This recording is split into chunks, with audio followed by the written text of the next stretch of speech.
What is going on, everyone? Welcome to another episode of the Mike Roach Podcast. I am your host, Mike Roach, and this podcast is brought to you by OXP Media, Crane Apparel, and Battle Canada Series. I got a very, very special guest on the line with me right now who has had a very, very good pro basketball career, has played all around the world, including the NBA, played for 7 seasons, totaled 274 games in the NBA, averaged 9 points, 2 assists, 2 rebounds, and 1 steal a game. He's played for the Cleveland Cavaliers, Detroit Pistons, Phoenix, Miami, the Los Angeles Clippers, and last but not least, the Los Angeles Lakers. Himself and Kobe Bryant currently hold the record for the most points by a backcourt in a single NBA game, 94 points. Smush Parker, thank you for joining me on this show, sir. Thanks for having me. Smush, where were you? What were you doing when you heard about the news about Kobe? When I heard about the news, I was actually in church service. What's the first thing that went through your head when you heard this? The first thing that went to my head was, somebody showed me their phone with the headline that Kobe had died in a helicopter crash, and I thought it was a hoax. And initially I thought it was a hoax, and then somebody else came up to me and showed me the headline on their phone, and then a shock of disbelief came upon me, and it definitely took me by surprise, and it made me weak in the knees. Like, I actually collapsed when it finally hit home that the news had been confirmed and it was real and it wasn't a hoax, and it was shocking, to say the least. Now, there have been tragedies amongst celebrities, athletes before, and no man or no woman is better than the other. Why does Kobe's death feel a little bit different than the other people? Well, I don't know what everybody else's relationship was to the person, celebrity that passed, but for me, there was a bond, a brotherly bond that had been developed, as teammates, as co-workers, as almost like a fraternity brother. We were backcourt mates. We played 82 games together. We played playoff series together for 2 seasons, back to back. So it wasn't just a situation where I came in for a 10-day and I was here and then I was gone the next, in 2 weeks. I actually, was around. We worked together side by side for about 260 days out of the year for 2 seasons straight, and there was just a bond that was developed, from all the wars that we went to battle with together, out there on the basketball court. It was us 2 against, pretty much the world, us 2 against the other team, us 2 against, whatever opponent we was facing. And we had the same goal, the same objective, the same mission, and that was to, win basketball games and try to bring a title to LA. And that's why it affected me so much. How would you describe your relationship with him? Repeat the question, please. How would you describe your personal relationship with Kobe?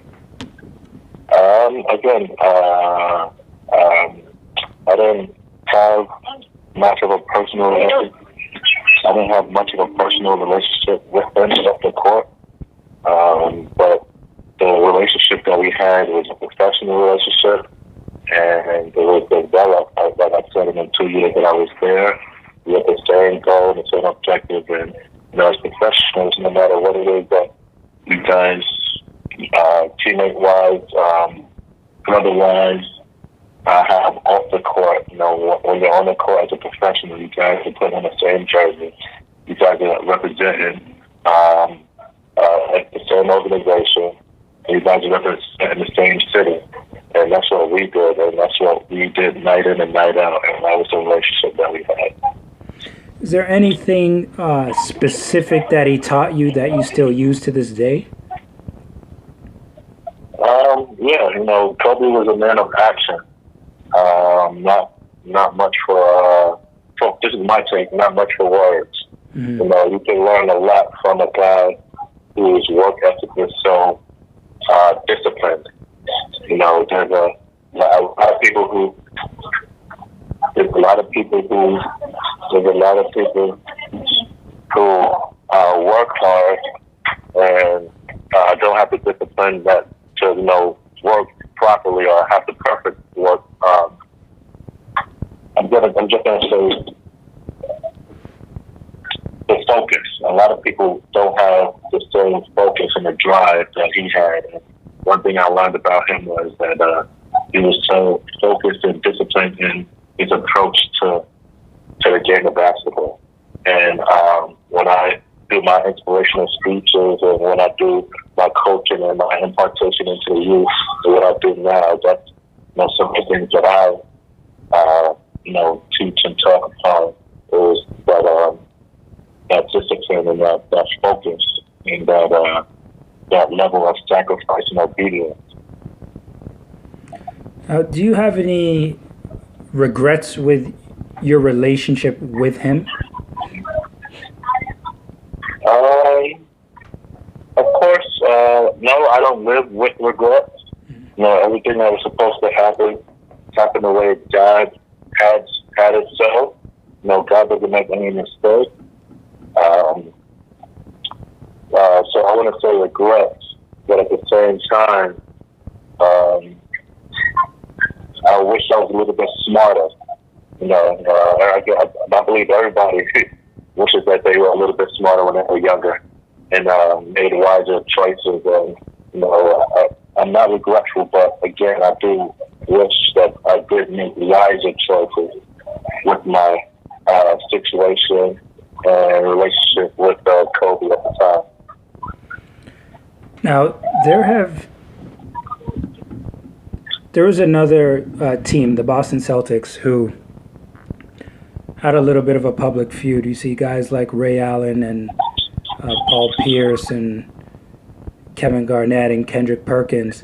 If you had a chance to sit down with them and give them a piece of advice to reconcile with a guy like Ray Allen, what would you recommend, or what would you say to them? I mean, those guys are like 8 years my senior. There's a lot of things that I could learn from them. I would love to sit down and talk to them and receive wise counsel from each and one of those guys. Kevin Garnett was my favorite player. That I looked up to when I was younger. Besides Michael Jordan, and but in a situation with relationships and mending relationships and arguments and bad blood, in a situation like this, it's unfortunate that it takes a tragic occurrence to bring up the important things in life. And one thing I would say to them is, they developed a brotherhood. I know they did because they won championships together. They played, season upon season with each other. Some of the things that we hold grudges against each other for don't hold any value. They don't hold any value. And the most important thing in this life between friendships, relationships, bonds, is love. Love. And that's all I can say about that. All right, so my last question for you is, if you had 3 words to describe Kobe Bryant, what would they be? Well, I just recently put up a post on my page where on social media that said that we were two alpha males. And I say that because mentally, you know, in our minds, there was no background from nobody. That was our mindset. There was no background. There was no fear in what we faced and who we was going up against. We attacked everything with every challenge without a fear, just head on. And you know, when you get that kind of mindset,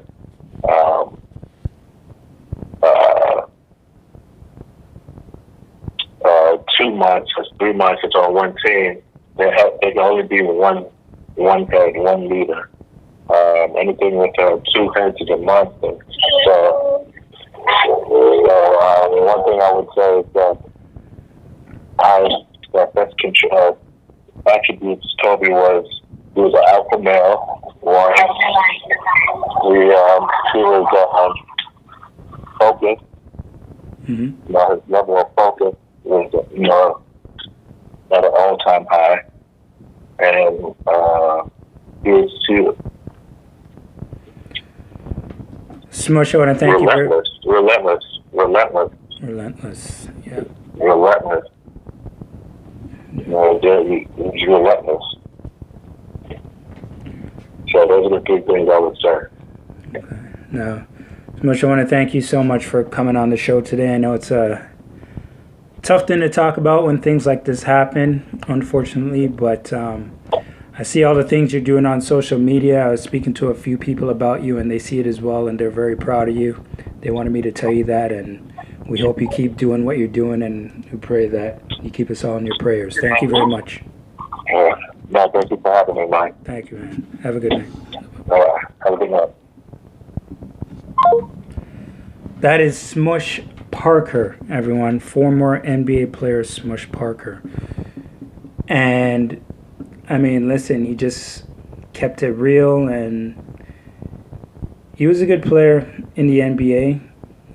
He's had a good career, like I said, played all around the world.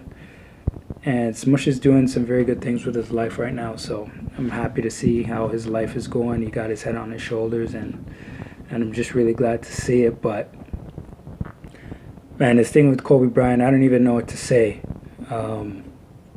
Sad time for the NBA, sad time in life overall, not just for him, his lovely daughter, his wife, his other children that he had, his parents, siblings, Lakers organization, just everybody. Everybody's just stunned.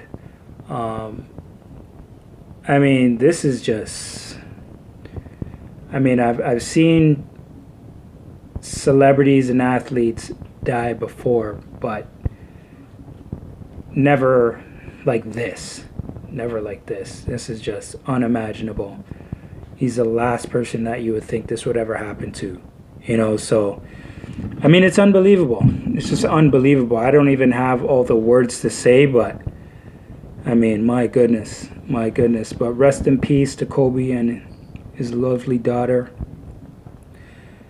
And while the NBA mourns, I would say to everybody who's out there who's going to be listening or watching this podcast, I know it's kind of weird to feel this sad about somebody who I would say 99.9% of us have actually never met. But, I mean, listen, we all love the guy. If you are a millennial, early 30s, you know, late 20s especially, then he was your MJ of that era. You know, after MJ, Kobe, and then LeBron, you know what I mean? So, listen, man, it's all right to cry, because if you haven't, I suggest you do, because I know it's in there and you got to let it out eventually. I had to. I'm sure a lot of us tried to keep it in, but at the end of the day, it's your love for people, it's your love for the game, and most of all, it's not even about him on the basketball court and doing what he did on the basketball court. It's about seeing him after retirement and how much love that he had for his girls, his wife and his kids. You know what I mean? It's just absolutely heartbreaking. Still waiting for the rest of the details to come out to officially know exactly what happened. But rest in peace to the other 7 passengers who also perished in the crash. And they're also people as well. Just because they're not famous doesn't mean their lives aren't important as well. So rest in peace to them. I'm sure they were good people. They all have families and loved ones as well. And they deserve to be honored and cherished as much as Kobe and Gianna as well. So, I mean, this is the six-man podcast. The Mike Roach Podcast. The 6-Man Podcast will be coming to you soon, by the way. It was supposed to be this week, but after this happened, it got put on the back burner until next week. So, I mean, once again, this is the Mike Roach Podcast brought to you by OXP Media, Crane Apparel, and the Battle Canada series. And I am looking forward to speaking to you guys again next week with BG Brandon Graham on a much lighter note. All-Star game, All-Star festivities, what's going on with the Toronto Raptors and around the NBA. And I'm looking forward to seeing you and speaking to you then. All right? Peace.